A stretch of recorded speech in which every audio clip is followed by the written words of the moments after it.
नमस्कार साथियों, शिक्षाकुल YouTube channel पर आपका हार्दिक स्वागत एवं अभिनंदन।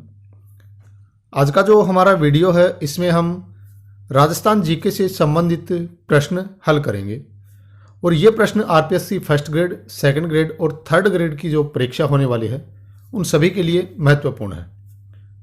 बात करें थर्ड ग्रेड में, तो जो थर्ड ग्रेड की परीक्षा है उसमें पहला पेपर जो पात्रता परीक्षा होनी है उसके लिए भी इम्पोर्टेंट है और जो दूसरा पेपर होने वाला है उसके लिए भी इम्पोर्टेंट है, क्योंकि इसमें राजस्थान जीके के प्रश्न ही लिए हैं।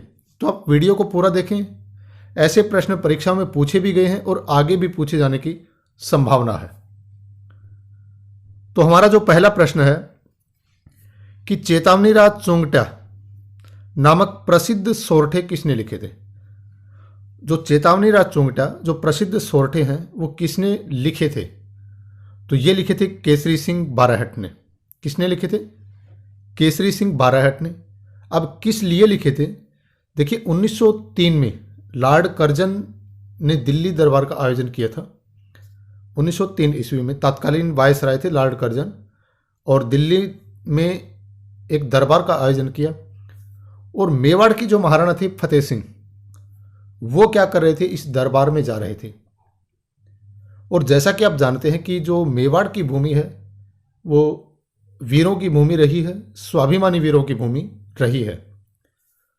तो वहां से जब महाराणा फतेह सिंह दिल्ली दरबार के लिए जाते हैं तो केसरी सिंह बाराहट उनको ये सोरठे जो है वो सुनाते हैं, उनको ये सोरठे बताते हैं। तो उनका मन जो है वो दिल्ली दरबार में जाने से बदल जाता है। तो महाराणा फतेह सिंह जाते हैं 1903 ईस्वी में और लॉर्ड कर्जन जो है वो दिल्ली दरबार का आयोजन करते हैं उसमें। अगला प्रश्न है कि राव सवाई कृष्ण सिंह के समय बिजोलिया की जनता से लागतें जो कर होते थे वो ली जाती थी, तो कितने प्रकार की थी वो? 84 प्रकार की लागतें जो है उस समय ली जाती थी। अगला प्रश्न है कि स्तंभ ए को स्तंभ ब से सुमेलित करना है। यहां इधर जो है वो प्रजामंडल दिए गए हैं और इधर उनसे संबंधित जो व्यक्ति हैं उनके नाम हैं। तो मारवाड़ प्रजामंडल, मेवाड़ प्रजामंडल, बीकानेर प्रजामंडल और कोटा प्रजामंडल, इनसे संबंधित जो व्यक्ति हैं उनके साथ हमें मैच करना है। तो बात करें मारवाड़ प्रजामंडल, तो इनसे संबंध है जयनारायण व्यास का। मेवाड़ प्रजामंडल से माणिक्यलाल वर्मा, बीकानेर से मघाराम वैद्य और कोटा जो प्रजामंडल है वो पंडित अभिन्न हरि। ठीक है, तो यहां इसमें दोनों ही ऑप्शन मैच खा रहे हैं, तो ए और स दोनों ही हो गई है। इसमें मिसप्रिंट है ये थोड़ा सा। तो इसमें मारवाड़ प्रजामंडल जयनारायण व्यास, मेवाड़ प्रजामंडल माणिक्यलाल वर्मा, बीकानेर प्रजामंडल की बात करें तो मघाराम वैद्य और कोटा प्रजामंडल से पंडित अभिन्न हरि जुड़े हुए थे। अगला है पिछवई चित्रांकन किस चित्र शैली की विशेषता है। जो पिछवई चित्रांकन है वो किस चित्र शैली की विशेषता है, तो इसमें कौन सा ऑप्शन होगा? ये है नाथद्वारा की। अब ये जो पिछवई चित्रांकन है ये क्या है? देखिए, अगर नाथद्वारा की बात करें तो यहाँ पर श्रीनाथ जी की भक्ति का जो है ये प्रमुख केंद्र रहा है नाथद्वारा। और जो श्रीनाथ जी के स्वरूप के पीछे सज्जा के लिए, यानी उसको सजाने के लिए बड़े आकार के पर्दे पर बनाए गए जो चित्र हैं उनको कहा जाता है पिछवाइयाँ। तो ये जो पिछवाई चित्रांकन है ये नाथ द्वारा चित्र शैली की विशेषता है। आगे बात करें कि जमुनादास, छोटेलाल, बक्साराम व नंदलाल का चित्रकला की किस शैली से संबंध है। तो ये जो चित्रकार हुए हैं इनका संबंध है अलवर शैली से। अलवर शैली से इनका संबंध है, यानी जो अलवर के जो शासक हुए हैं जिन्होंने अलवर शैली को बढ़ावा दिया, उनके शासनकाल में ये चित्रकार हुए हैं। जयपुर राज्य के उस कारखाने का नाम बताइए जहां कलाकार चित्र और लघु चित्र बनाते थे। तो इसमें ऐसा कौन सा कारखाना है जहां पर चित्रकार क्या करते थे? लघु चित्र और जो चित्र है वो बनाते थे। तो इसका आंसर होगा सूरत खाना। देखिए, अगर बात करें तो सवाई जयसिंह प्रथम ने क्या किया था कि 36 कारखानों की स्थापना की थी। जो सवाई जयसिंह हुए हैं उन्होंने 36 कारखानों की स्थापना की थी और उसमें एक कारखाना था सूरत खाना। यहाँ पर क्या करते थे, यहाँ चित्रकार चित्रों का निर्माण करते थे। अब ये जो सूरत खाना है ये ईश्वरी सिंह जो शासक हुए हैं कछवा वंश के जयपुर के, उनके समय में ये सूरत खाना आमेर से हट करके जयपुर में स्थापित हो गया था। पक्षियों को महत्व देने वाली चित्रशैली है, तो इसमें पक्षियों को जो महत्व देने वाली चित्रशैली है वो है बूंदी शैली। अगला है कि मांगीलाल मिस्त्री की प्रसिद्धि का क्षेत्र है। जो मांगीलाल मिस्त्री हैं उनकी प्रसिद्धि का क्षेत्र इनमें क्या है, रावण हत्ता है, कावड़ है, पूंगी है, शहनाई। तो देखिए, जो मांगीलाल मिस्त्री है इनकी प्रसिद्धि का जो क्षेत्र है वो है कावड़। ये कावड़ जो है वो चित्तौड़गढ़ जिले के जो बस्सी गांव है वहां के खैरादियों, एक जाति है जो खैरादी, तो उन खैरादियों का ये पुश्तैनी व्यवसाय रहा है और मांगीलाल मिस्त्री का संबंध भी कावड़ से है। तो कावड़ का याद रखें आप, चित्तौड़गढ़ जो है उसका जो बस्सी गांव है वो इसके लिए प्रसिद्ध है। अगला सुमेलित करना है। इधर ये आभूषण है और यहां धारण करने का स्थान। बात करें, ठुस्सी आभूषण है, ये कंठ में पहना जाता है। पीपल पत्रा ये कान में पहना जाता है। दामड़ा ये अंगुली में पहना जाता है और बोरला सिर पर पहना जाता है। तो इसके आधार पर आप अपना ऑप्शन चूज कर सकते हैं। देखिए, पहले में बात करें तो 4 आएगा, तो 4 के लिए 3 ऑप्शन हमारे पास हैं।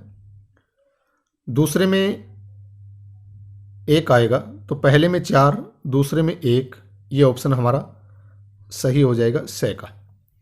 दामड़ा अंगुली में पहना जाता है, तीसरे में 2 है और बोरला जो है वो सिर पर पहना जाता है।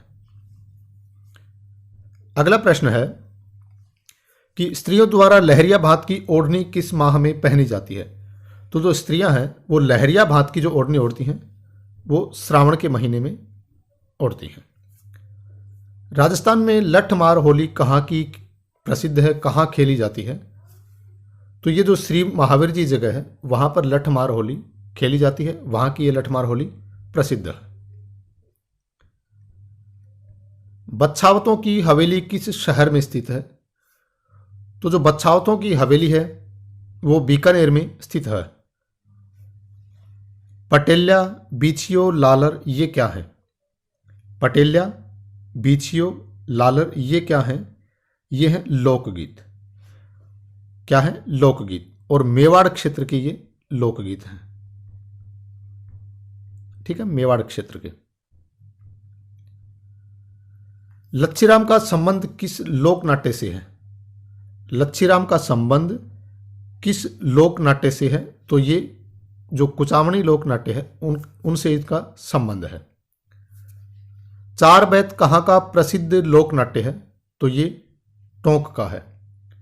4 बैत कहाँ का प्रसिद्ध लोक नाट्य है, टोंक।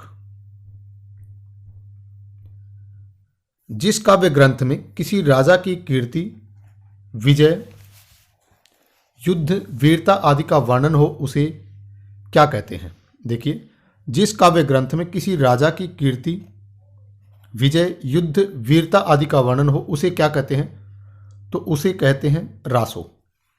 यानी जिसमें राजा जो महाराजा हुए हैं उनकी कीर्ति, उनकी विजय का वर्णन किया जाता है वो होते हैं रासो। अब ये जो अगला है वेली, वेली की बात करें तो इसमें धार्मिक और ऐतिहासिक तथ्य होते हैं। रूपक की बात करें तो इसमें वंश अथवा व्यक्ति विशेष की उपलब्धि का वर्णन होता है। यानी रूपक जो है इनमें किसी वंश या किसी व्यक्ति विशेष का वर्णन होता है। बात करें विगत, तो विगत का जो अर्थ होता है वो क्या होता है, विस्तृत। यानी विगत का अर्थ होता है विस्तृत, तो इसमें किसी विषय का विस्तृत वर्णन जो है वो प्राप्त होता है। अगला प्रश्न है कि किस गढ़ के लिए जेम्स टोड ने कहा था यदि उन्हें राजस्थान में एक जागीर की पेशकश की जाए तो वह इस गढ़ को चुनेंगे। तो इसका आंसर है भैंसरोडगढ़। कर्नल जेम्स टोड ने कहा था कि यदि उन्हें भैंसरोडगढ़ की जो जागीर है वो अगर दी जाए तो इसके लिए वो तैयार हैं। ठीक है, ये भैंसरोडगढ़ चित्तौड़गढ़ में पड़ता है। चंबल और जो ब्राह्मणी नदियां हैं उन नदियों से ये घिरा हुआ है। अगला प्रश्न है कि श्रद्धानाथ जी का मंदिर, ये मंदिर नहीं आश्रम है ये, यानी जो श्रद्धानाथ जी हैं उनका आश्रम कहाँ पर स्थित है? तो ये है सीकर में, और सीकर के लक्ष्मणगढ़ में इनका ये आश्रम स्थित है। धन्ना किसके शिष्य थे? धन्ना किसके शिष्य थे? कबीर, रामानंद, पीपा, दादू। तो जो धन्ना थे वो रामानंद के शिष्य थे। धन्ना किसके शिष्य थे? रामानंद के। इनका जन्म हुआ था टोंक में। धन्ना जो है इनका जन्म टोंक में हुआ था, और टोंक में भी धोवन गांव में, और इनका संबंध जो है वो जाट परिवार से था। और ये निर्गुण उपासक थे। कौन? धन्ना। ठीक है, ये महत्वपूर्ण तथ्य आप याद रखें। धन्ना निर्गुण उपासक थे, रामानंद के शिष्य थे, जाट परिवार में इनका जन्म हुआ था, टोंक के धुवन गांव में। पृथ्वीराज तृतीय ने किस वर्ष महोबा के चंदेल शासक को परास्त किया था? अगर बात करें, पृथ्वीराज जो चौहान तृतीय हुए हैं उन्होंने 1182 ईस्वी में महोबा के चंदेल शासक को परास्त किया था, और इस युद्ध में जो है वो दो वीर थे, आला और उदल।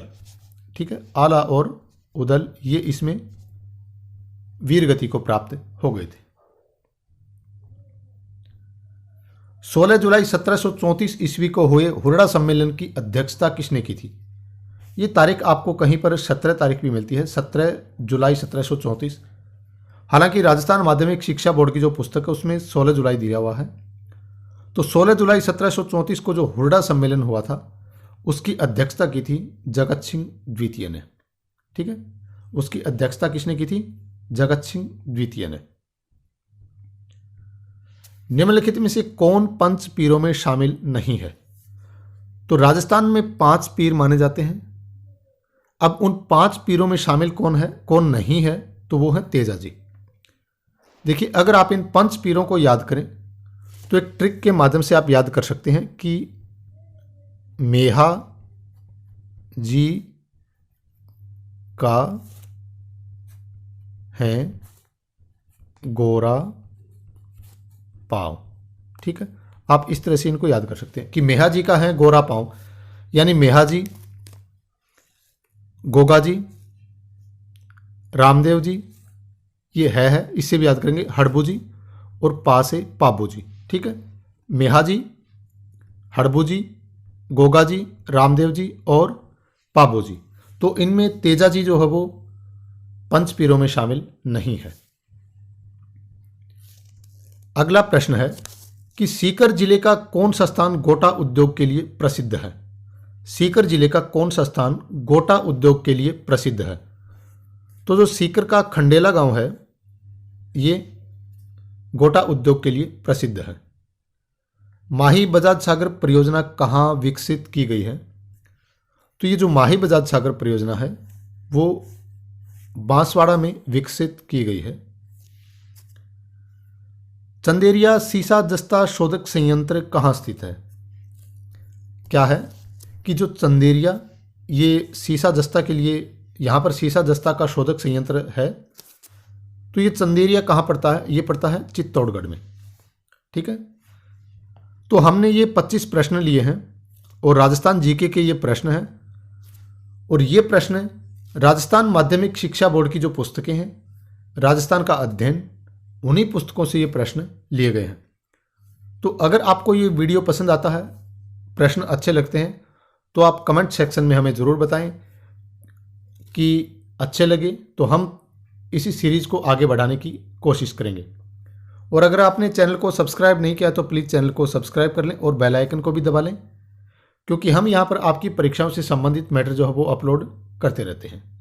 तो आज के वीडियो में इतना ही, मिलते हैं एक अगले वीडियो में, तब तक के लिए आप सभी का धन्यवाद।